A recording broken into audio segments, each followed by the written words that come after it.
കലൂർ സ്റ്റേഡിയത്തിലെ നൃത്ത പരിപാടി സംഘാടകരായ മൃദംഗ വിഷ്ണുവിനെതിരെ ഗുരുതര ആക്ഷേപം. കുഴപ്പമായി തോന്നുന്നത്. അപ്പൊ ഇത് കേസാവോ? നീ കാണുന്ന ഞാൻ ഇതിന് കൂട്ടിവെക്കോ? കേസായി ഞാൻ കൊടുക്കില്ലേ? ചാണ്ടി ചായം കൊടുക്കില്ലേ? ആ ഈ ജോസ് കൊടുക്കില്ലേ? ഞാനോ? നീയും കൊടുക്കും.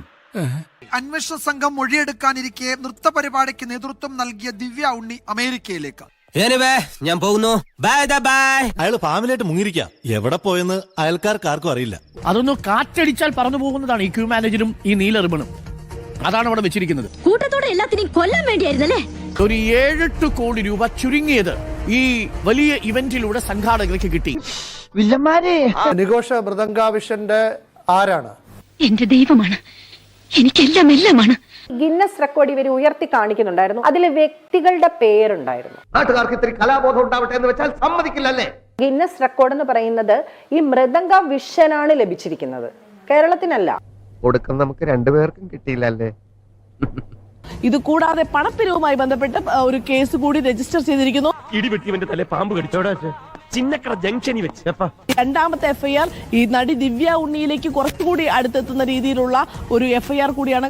ചതിച്ചോ ദൈവമേ, എന്നെ തേച്ചതാണല്ലേ?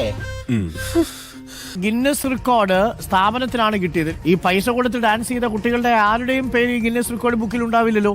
ഇല്ല. അതുകൊണ്ട് ഉള്ള സമയം കൊണ്ട് മാക്സിമം പണം അടിച്ചെടുക്കണം. എല്ലാ ടീച്ചേഴ്സും 900 രൂപ വെച്ചിട്ട് അവരൊരു കണ്ടസ്റ്റൻസിന് 1.5 ലക്ഷം രൂപ പിടിച്ചോ. ഇല്ല, അതിപ്പോ കൊടുക്കാൻ പറ്റില്ല. ബാലന്റെ 26,000 ഞാനൊരു 18-ാം തീയതി തരുന്നു. തന്നല്ലോ, തന്നു. കിട്ടിയല്ലോ, കിട്ടി. ഓക്കെ. ഇതിനകത്തൊരു പ്രശ്നമുള്ളതെന്ന് വെച്ചാൽ എല്ലാ പേരൻസിനെയും തെറ്റിദ്ധരിപ്പിച്ചിരിക്കുകയാണ്. അല്ലാതെ ഞാൻ നിങ്ങളോട് അങ്ങനെ ചെയ്യുമോ?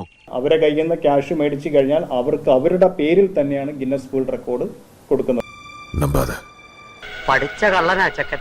നൃത്ത പരിപാടിയുടെ മുഖ്യ സംഘാടകർ ഇന്ന് അന്വേഷണ സംഘത്തിന് മുന്നിൽ കീഴടങ്ങും.